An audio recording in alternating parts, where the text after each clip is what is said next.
I am now pleased to introduce Ryan Hinds, who will be moderating our panel discussion. Ryan? Thank you so much, Yinka, and thank you, Gigi, for that powerful presentation. Can't tell you how important that was to hear those words from you.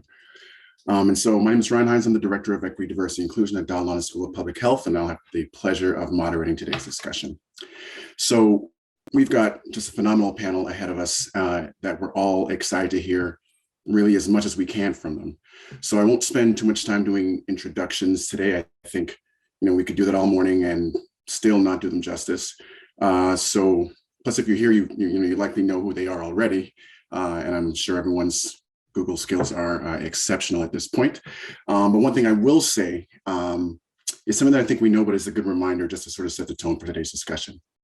That as we listen and we hear this rich discussion ahead of us, let's not forget that what we're after isn't sort of the good feeling from listening to these types of discussions.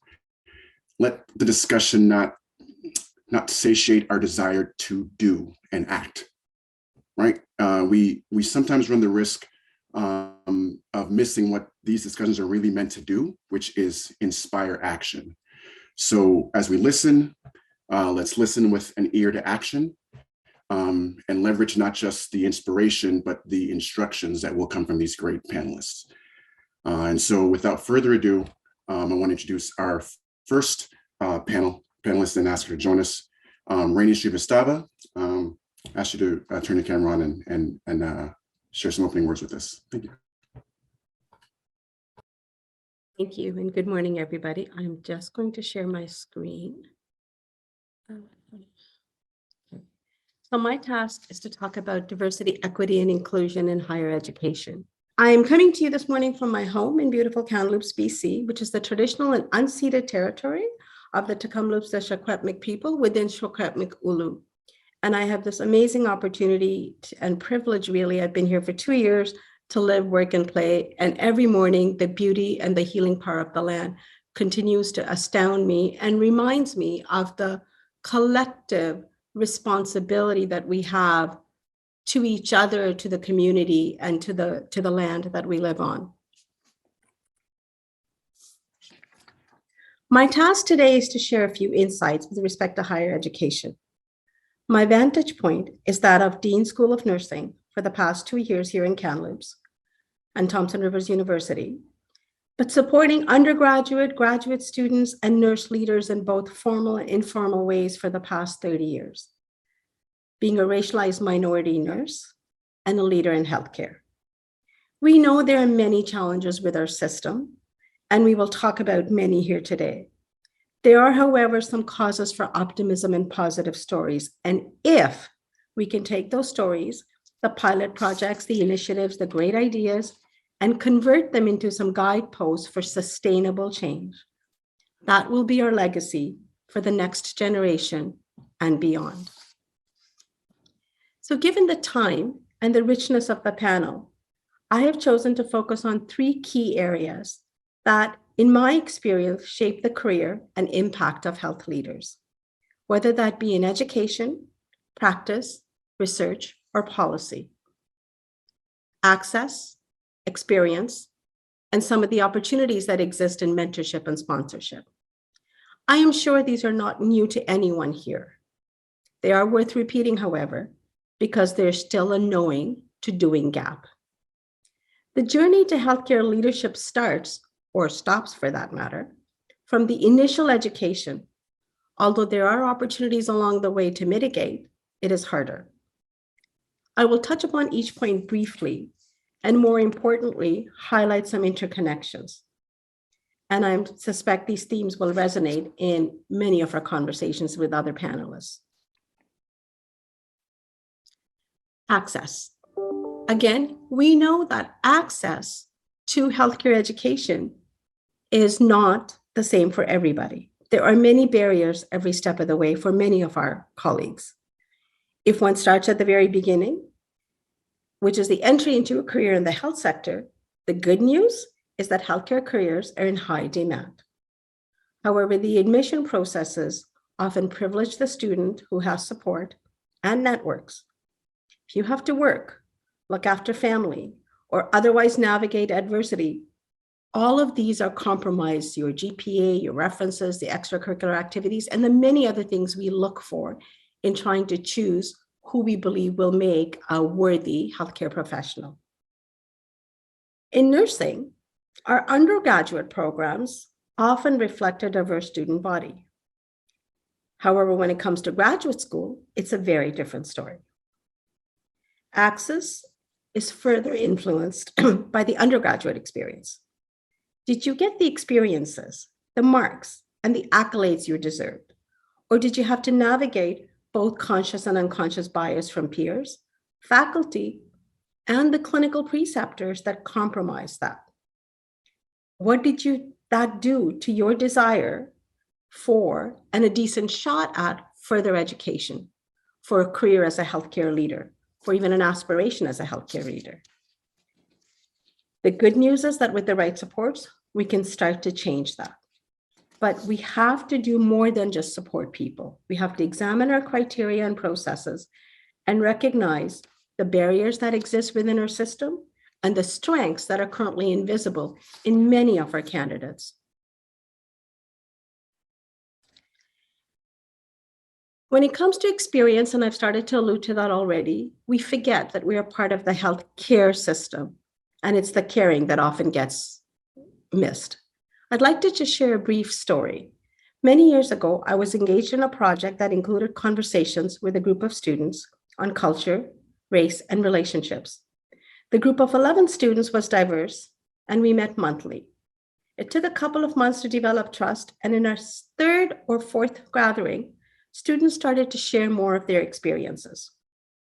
Some felt relief that they could label their experience now as discrimination and racism. Others were angry at having to have that experience. But one of the most powerful statements came from a student who identified as white, middle class, female, heterosexual, with very little exposure to diversity, at least in a way that she was aware in her own hometown, previous education, and life in general. When it came time, she spoke with deep empathy and respect and humility, and said something to the effect of, "I have never experienced or thought about any of these issues before. They have not been on my radar. But today, as I listen to my colleagues and I see the distress and the difficulties, I realize that we have to learn and change. What do I need to do to be part of that change?" I think this is a question that worth repeating many times for all of us. It is important to make the racism visible. And for those of us who are teachers to become learners, and for those of us who are learners to really think about how we can have the courage and the vulnerability to share some of our ideas and become the teachers. And lastly, the opportunity, or at least one of the opportunities. For me, one of the most helpful things I have experienced for success in my career, and I have been able to pay back in some way, is support, mentorship, and sponsorship. It is important to know who has your back. We need that. Who can help you navigate the system, not just be there to listen? Who can point out the opportunities? Having people to guide you, but also champion and put you forward using their own privilege is amazing. It isn't overly complicated, but it does require intentionality, commitment, respect for the individuals, and a genuine understanding of how to be a good ally.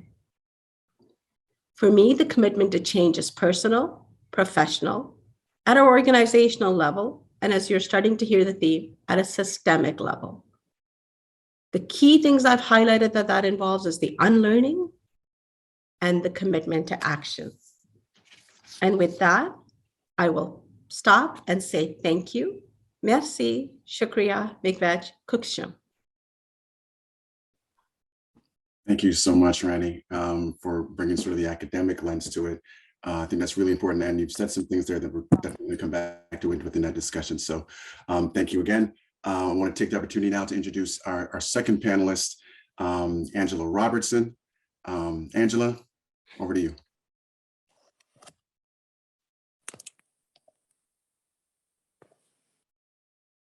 Just a quick note, Angela, that you are on mute.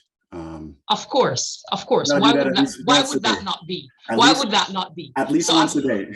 So I've gotten that out of the way for everybody else to come. So first, let me just say appreciation and thank you for the invitation to be part of this important conversation.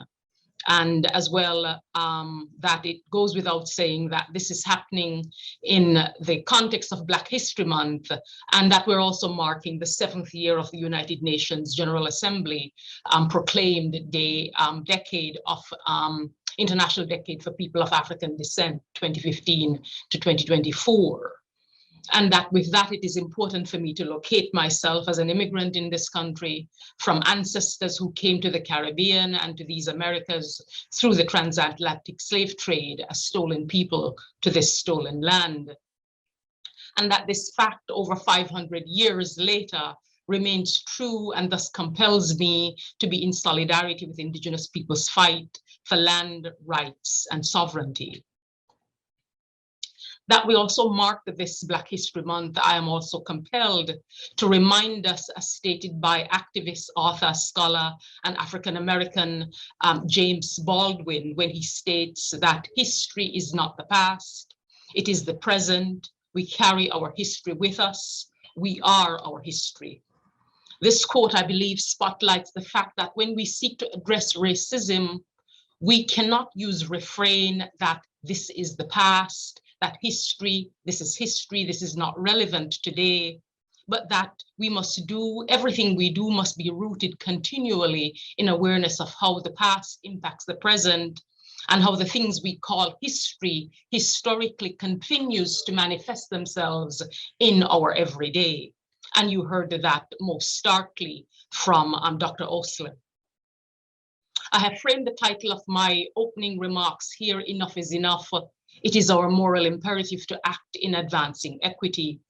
And I'd like to offer some comments about how we use our leadership roles to make good trouble, necessary trouble. And that is a quote from John Lewis, African-American civil rights activist, international human rights activist, who made the statement about the imperative and the role that we must take on in making good and necessary trouble in addressing long-standing structural inequality, and how we as BIPOC leaders must resist the seduction of individualism, of exceptionalism that limits the power and possibility of our collective work and leadership for just change.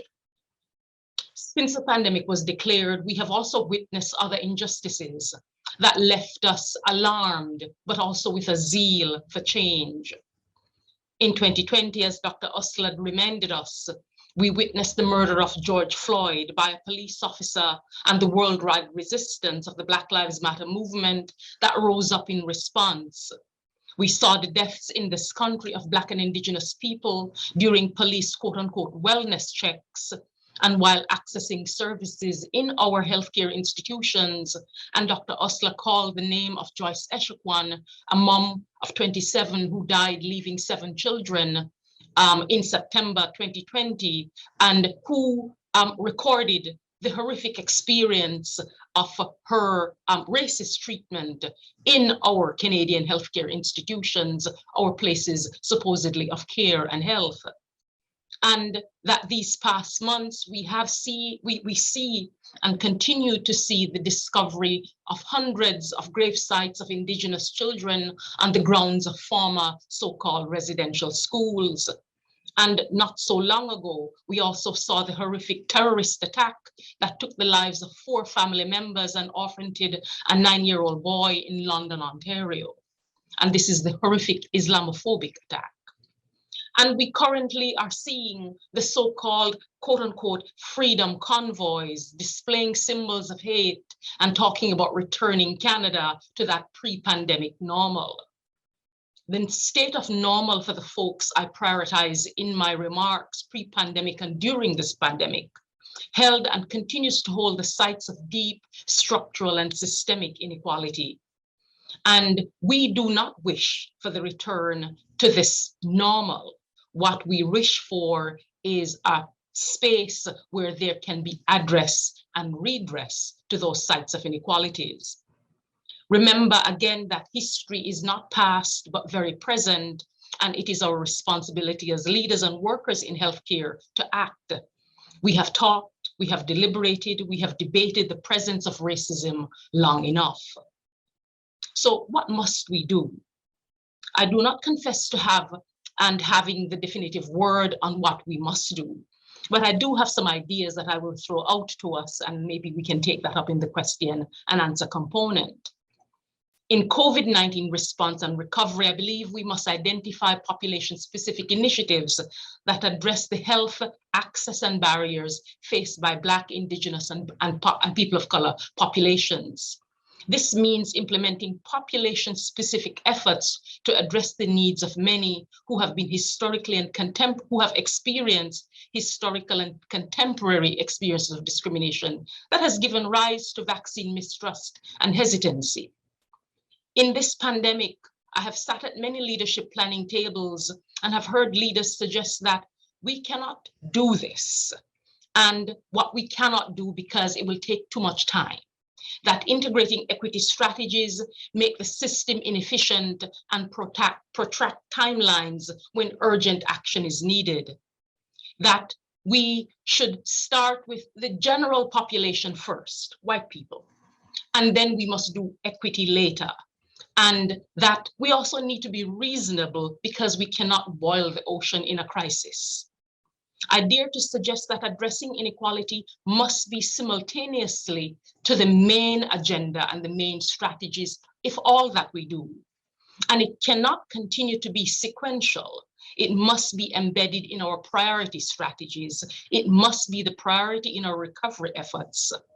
Being an afterthought must be uprooted. And if it continues, BIPOC populations will continue to trail behind. We need to collect and report on race-based disaggregated data and also embed that with the socio-demographic elements so we can see where the real sites of inequality exist and then buttonhole our strategies as responsive. We must meaningfully engage BIPOC populations about what we want, what we need from the healthcare systems, and what accountability strategies we want put in place to measure and monitor improvements in outcomes. The people who are addressed, excluded, and marginalized know what we need. We have, I think often, we have refused to ask the question. We have listened in tepid ways. We have not been authentic in our engagements. Hence, we have not been deep in our listening and resulting solutions. And I'm not talking about patient advisories as the primary engagement vehicles. When people most marginalized are working multiple essential worker jobs without time for these structures of engagement. I believe we must tap the shoulders currently of BIPOC staff in our teams to ensure roles to lead that are being given out now must be anointed, must be also included, must include BIPOC community members. One of the things that I keep saying is that the shoulders that are tapped now to lead COVID-related projects and to demonstrate leadership in this moment of crisis will be those who are poised to lead in the recovery. And I ask you, therefore, to look inside your organization, to ask the question and to see whose shoulders have been tapped to lead in this moment, because these are the leaders, these are the folks who are being set up to lead in recovery. And if BIPOC members are not there, then the trajectory is clear about where we will and we will not be. I believe we must hire BIPOC staff in positions that are not only about diversity, equity, and inclusion. You cannot convince me that amongst all the Black and Indigenous peoples in this country, that only less than 5 are qualified to lead, and that only in 2021 did we see the first Black woman appointed as CEO of an academic health sciences center, my sister to come, Jackie Schleifer Taylor. According to Wendy Sukir, founder and academic director of the Diversity Institute of X-University, formerly known as Ryerson, when we look at differences between sectors and within populations, it is pretty clear that the issue is not the pool or the lack of available talent, but recruitment strategies, processes, individual attitude, knowledge, and behavior that either advance or impede diverse representation.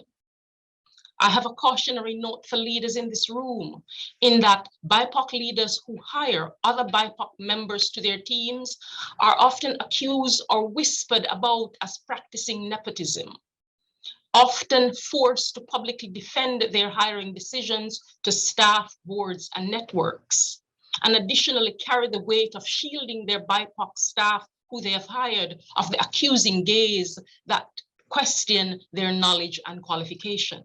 This is an invisible weight that BIPOC leaders carry. That this can lead some BIPOC leaders to closing the door behind them when they enter to ward off such racist accusation and suspicion.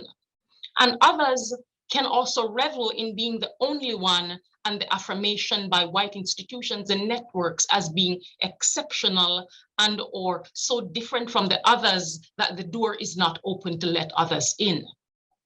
This can be a seductive space that promotes individualism and the backhand of racism that mutes BIPOC leaders' ability to build networks to do as civil rights activists have called for, to lift as we climb.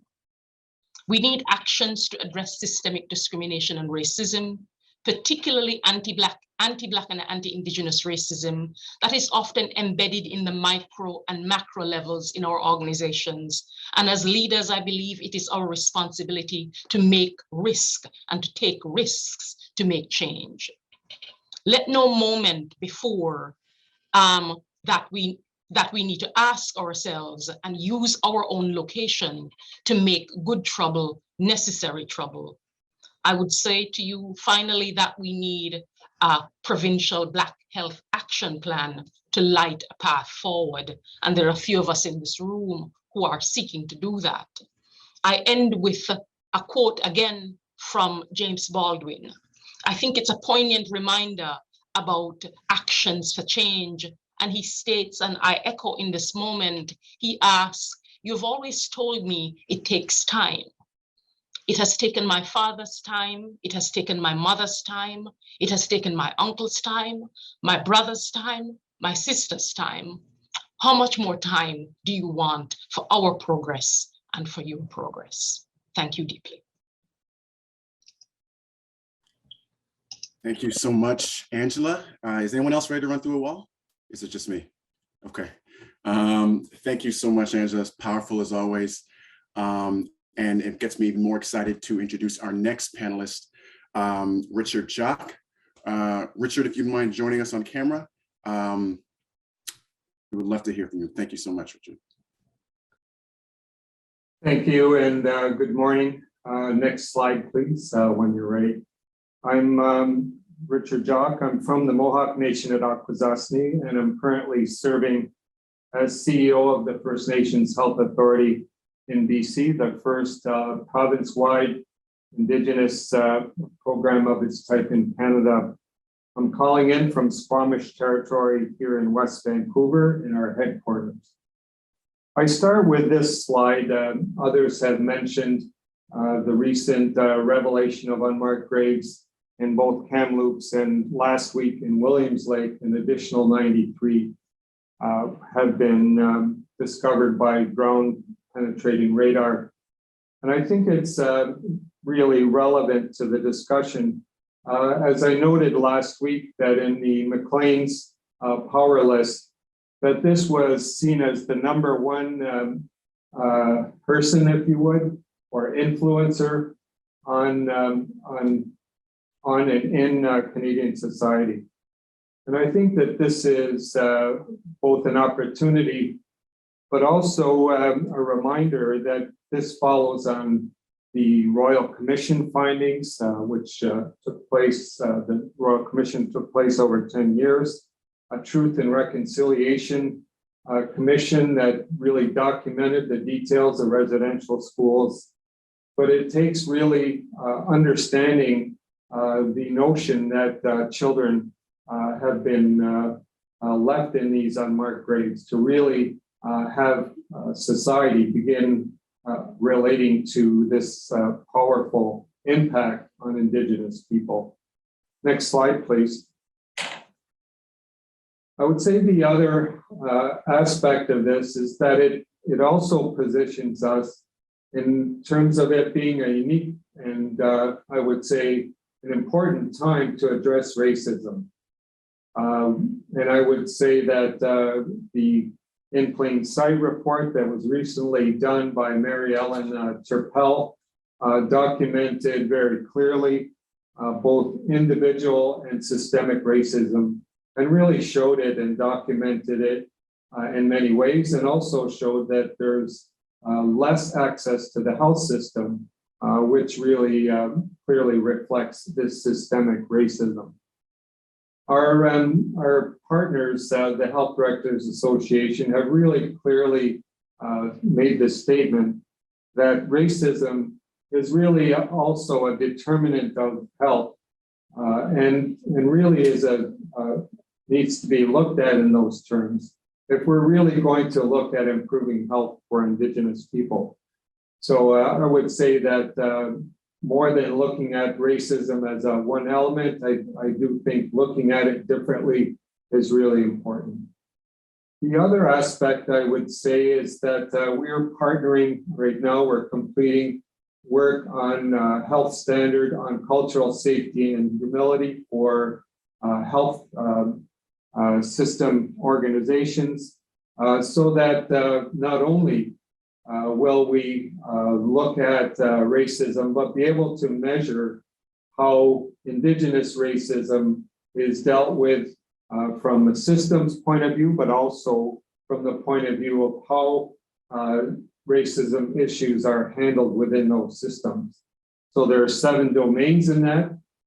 And really, I would say it's important to reflect on the need to measure these elements if we're going to make change in it.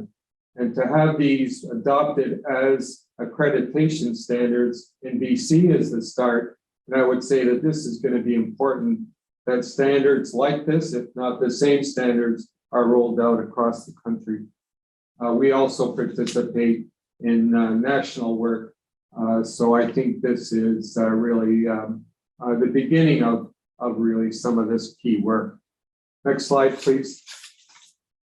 Another part of this conversation really is that from all of the work that we've heard about, really it's very clear that the residential schools are a tremendous factor. You can see all the schools in BC.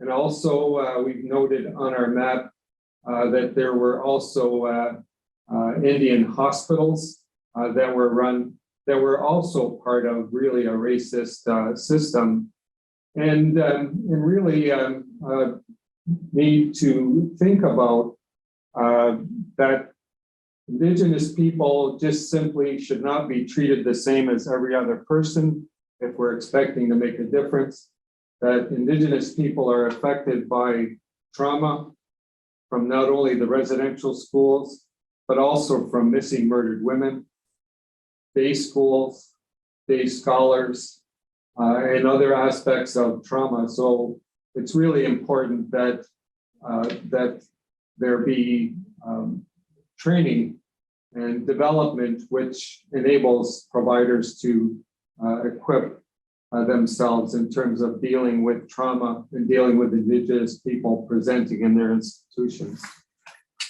Next slide, please. The other aspect I think is important. I think there was some good comments made about power imbalance.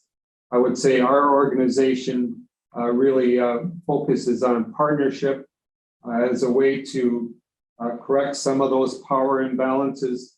And some of our best partners really engage with us in what we call creative disruption, so that we really look at ways to make changes by really saying that the current system is not satisfactory and that we need to find ways to engage in this creative disruption so that these changes can occur and be really embedded into the system. I would say that part of the rollout with COVID, I think we gained tremendous partnerships through this. And as part of our approach, we needed to make sure that people in remote communities had access to acute care very quickly. So we've been able to make some gains in terms of how to improve the system. And I think that these are important gains and important partnerships, but I would say they're also built on that notion that Indigenous people have their own institution to represent them in these functions. Next slide, please. In BC, I just want to share very briefly that we have our own governance system, one that's balanced and make sure that Indigenous leaders, health directors and people at the community level, as well as our overall board and organization are all part of a governance framework. And that we have reciprocal accountability with other levels of government. It's not just simply they provide funds, we report, it's reciprocal accountability. And I think this is important in terms of changing some of this power imbalance and moving forward, but obviously more work needs to be done on that. Next slide, please. I would say that there are also ways going forward that will look at how to entrench some of these elements in terms of legislation. And I would say at the provincial level, we have a Declaration on the Rights of Indigenous Peoples Act. We also have work being done on human rights, which will enable better ways to describe Indigenous people and the rights to complaints and complaint systems. Federally, there's the similar UN Declaration Rights of Indigenous Peoples Act and other legislation, including a distinctions-based Indigenous health legislation that will make it easier for First Nations groups to run their own systems. And I think going forward, making sure that Indigenous people are covered in long-term care and in long-term care legislation and receive more than equitable services, receive really what I would call substantive equality-based services as a way to achieve equity. That investment is needed and it needs to be done in a certain way rather than really agreeing to taking whatever funds are available. I think in terms of changing the power imbalance question, really the key phrase that we follow is nothing for us without us, and we really honor that and really carry that with us on our daily basis. Next slide, please. I also think that all of the necessities of COVID and all of the developments here in BC, they also provide the opportunity for innovation.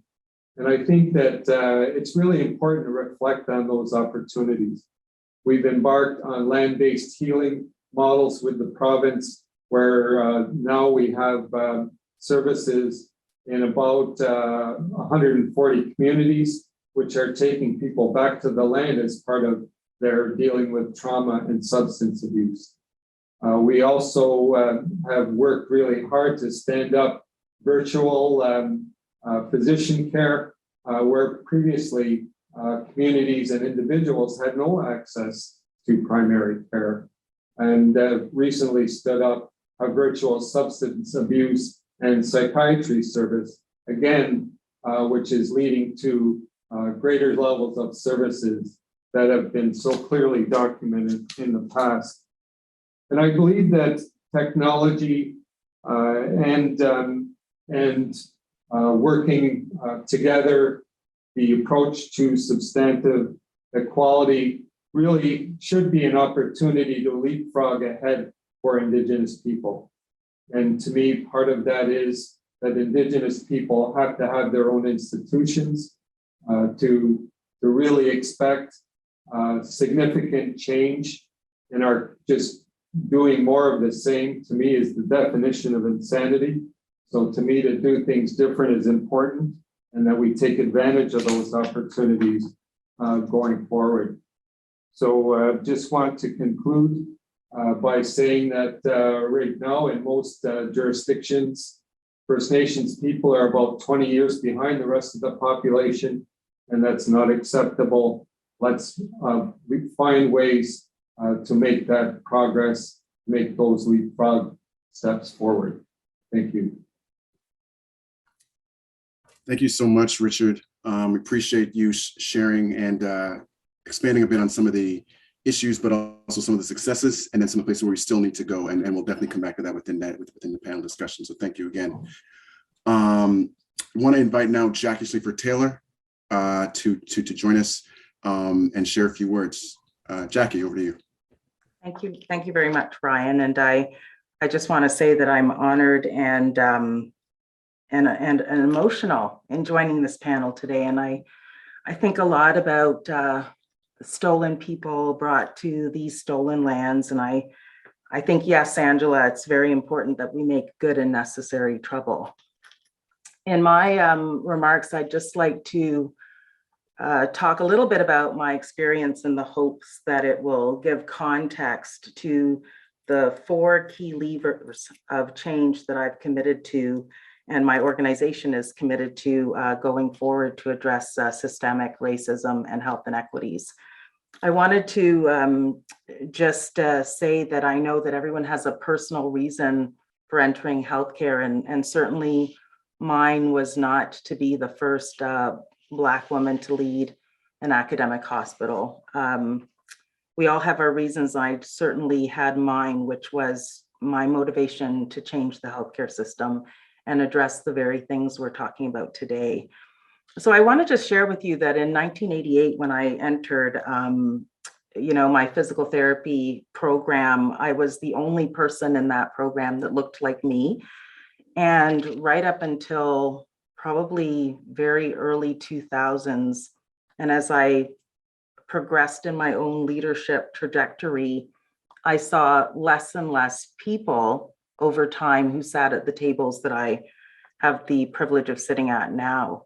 And I just want to explain something in case you're not sure about what happens. But if you are a Black person and you're at a healthcare leadership meeting or a conference at any level, regional, provincial, national in particular, it's not unusual that you're the only Black person in the room.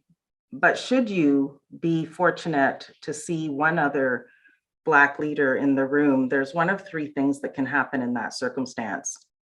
If you're like me, you make a beeline for that person at the first opportunity, and you want to know everything you can about them. You're excited to see them. You want to share experiences. That's the first thing that can happen, and that person can beeline for you.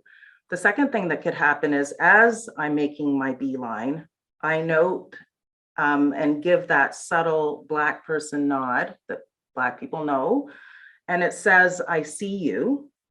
But sometimes that nod cannot be returned, and it's an awkward thing. You pass each other in that room that we all used to be able to meet in.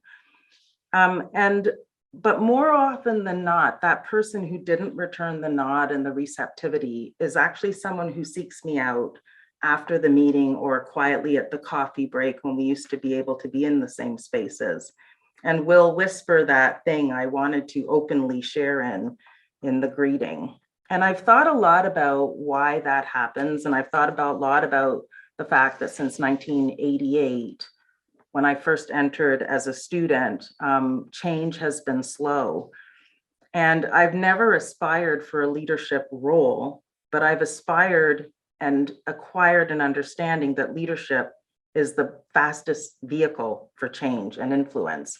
So I've asked myself, particularly in these past 5 years or so, and certainly in these past 2, have I been somehow complacent with the change with which we're trying to see systemic barriers and inequality decrease? And I think there are 5 factors that have contributed to the path I've chosen to have my own sphere of influence. One is, as a Black woman, I've gotten very adept at compartmentalizing my experience as a Black woman out in the world versus my experience as a Black woman within the healthcare leadership realm. And I've thought about why I've done that. And it's truly as a protective mechanism, and the fear that that experience of being called a name on the street or accused of stealing something or not being seen, it's a fear of that happening in the professional realm. And it's not just that they happened elsewhere, but it would creep into this environment where you've striven to make a difference. I think it's the effort to avoid anything like that happening. So it's carrying the weight of not only did this happen to you when you weren't at work, but the fear that you have to protect and make everyone comfortable so that it doesn't happen at work. I think it's also a factor is just focusing on excellence and working very hard at the things I've worked at, and then seeing the result not necessarily evident, and being able to be invisible, unseen, or unheard or overlooked it's a very cyclical experience that has you inadvertently perhaps lowering your expectations, not of yourself, but of the probability of leading in an impactful way. And when I thought about those things and those realities, I've committed myself as I've taken on this new accountability to 4 levers that I will not compromise on. The first is that goals will not be to reduce or diminish systemic barriers. They will be to eliminate them. And I think if we don't set goals that are about the eradication of this circumstance that we've all lived with too long, we're not doing enough to signal the inappropriateness of our current state. The second commitment I've made is not to ask, how can we do this? It's to ask, what will it take to do this? And to be at every opportunity reminding others of the consequences of not doing it. We were trained as healthcare providers and leaders to be very at the forefront, caring about the patient in front of us, and now the patient waiting at our door. But I'm equally and every day concerned about those individuals who do not make it to our doors because they seem unwelcoming or foreboding, or their circumstances forbid it or prevent it. The third lever is I'm requiring the accountability not just to rest with me, but with every single person at and on Team LHSC. It's our collective accountability to shift this circumstance.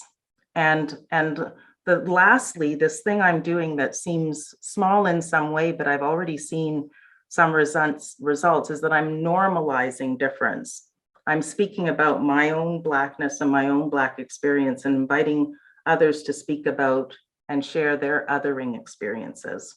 That opens the door to people openly bringing their whole selves to work, talking about their mental health challenges, talking about their differing abilities, talking about their queerness, whatever it is, they would bring their whole selves to work.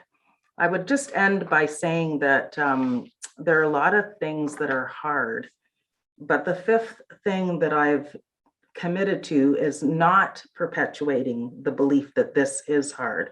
Hard is never easy, but easy should not be this hard. And this should be easy work that we all commit to. And I believe strongly with that commitment, we can get there. Thank you, Jackie, for sharing that passionate and personal opening with us. I really appreciate that. Now I want to open the floor for our fifth panelist, Adnaan Bhyat. Adnaan, thank you so much for joining us this morning. I appreciate your blazer and shirt. Well done. I think we've done a great job matching. But thank you so much, and opening the floor for you.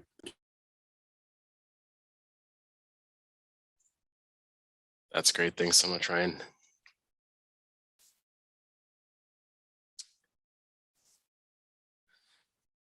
Okay. Yeah, and again, thank you for the opportunity to share with you and everyone today. I have a very unenviable task of following all these incredible leaders and their powerful messages. I was just about to, write my application for London Health Sciences so I can work for Jackie. This sounds amazing. I'm hoping now I can take a couple minutes and pull some of the messages that have been shared already together now. So I wanted to begin with my experience, maybe a familiar one to many of those listening. 2020 felt like the heaviest, longest year. The racism, white supremacy, xenophobia, very familiar to people of color, were now on display for the world to see. Meanwhile, in my small corner of the world, working from home, feeling a deep heaviness from everything that's going on, but also feeling quite isolated and vulnerable. At the time, working in a very white space, this experience was completely unrelatable for my colleagues. And organizationally, concepts of health equity, anti-racism, diversity were misunderstood, misinterpreted, made out to be performance. For me, personally and professionally, it was a critical time to connect with other leaders of color. So many of our systems, institutions, organizations are set up like this. You have designers of the system, rule makers, law writers at the top, mostly white, mostly male, experience few barriers and have the capacity and capital, social or otherwise, to remove those barriers. Conversely, those working in the system represent a diverse cross-section of people. In healthcare, many more women and racialized people. And this is also where you see those layers of intersectionality, of socioeconomic status, gender identity, sexual orientation, immigration status, language, religion, and so on. Now, putting this structure into the context of 2020, we saw some of the greatest corporate performances of all time. In the age of social media, people around the world discovered that racism still existed, started turning their social media profiles black, adding hashtags to their messages. Every CEO writing long letters on their organization's stance and commitment against racism. There was lots of talk, but as time moved on, those that moved to action were far fewer. And so had any of this actually moved the needle? Some people will probably recognize this very, very recent political cartoon from Michael Dieter. And so depending on who you are, your answer to that question is going to be very different. Systemic racism, white supremacy, xenophobia are all still very pervasive in our society. And we can, of course, exchange the image on the left with Indigenous land protectors, people experiencing homelessness, and others. Sorry to interrupt, Adnaan. Just a quick note: if you're attempting to share screen, we're not seeing the slides that you've got up. Oh, okay. So it's that's very good to know. Thanks, Ryan. Hold on 1 second.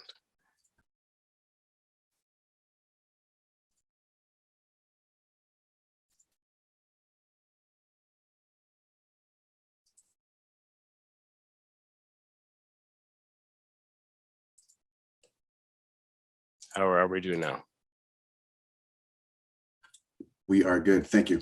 Okay, we missed some of the best stuff, but we'll keep going. There's that cartoon I was talking about for Michael Dieter.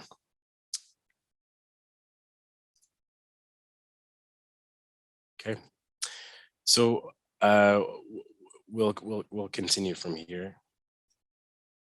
So health and healthcare intersect with all of our lives from beginning to end, and with our institutions across society. We heard previously from the other speakers about how systemic racism impacts healthcare workers, how it impacts our patients, families, clients, customers. What about the public? How do we move forward and begin to purposefully redesign our systems? Part of the answer lies in the following picture. So this will probably be a familiar picture for many people. This is Chidibera Ibe. He's a young man from Nigeria studying medicine in Ukraine and is also a medical illustrator. So Chidibera's images went viral around the world because everyone stopped and realized that they had never before seen medical illustrations of Black bodies. These images helped us to conceptualize how everything before had defaulted to a standard of whiteness. And this is the case for many systems and certainly in healthcare. Meaningful representation is senior leadership, executive suite, board tables. It means different perspectives, designing the system and driving change from the top.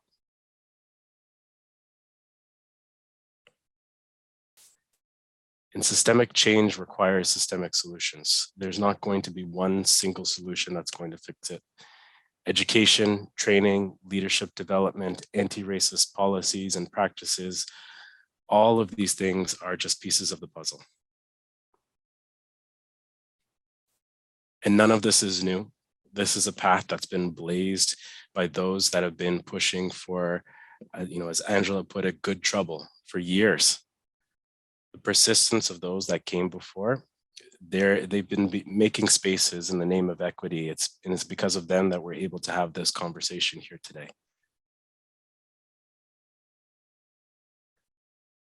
In addition to driving individual organizational change, what we've been seeing are grassroots developments pushing for progress. Conventional professional networks and associations, like the systems they represent, desperately lack representation. So in these situations, when people are excluded from a space, you eventually see groundswells of people organizing, collecting around solutions. New networks, communities, and groups are carving out spaces in professional settings. The group that I founded in 2020, BHLN, was one of those communities. It's an independent nonprofit created for seasoned and emerging leaders who are working and studying in healthcare and identify as Black, Indigenous, or professionals of color.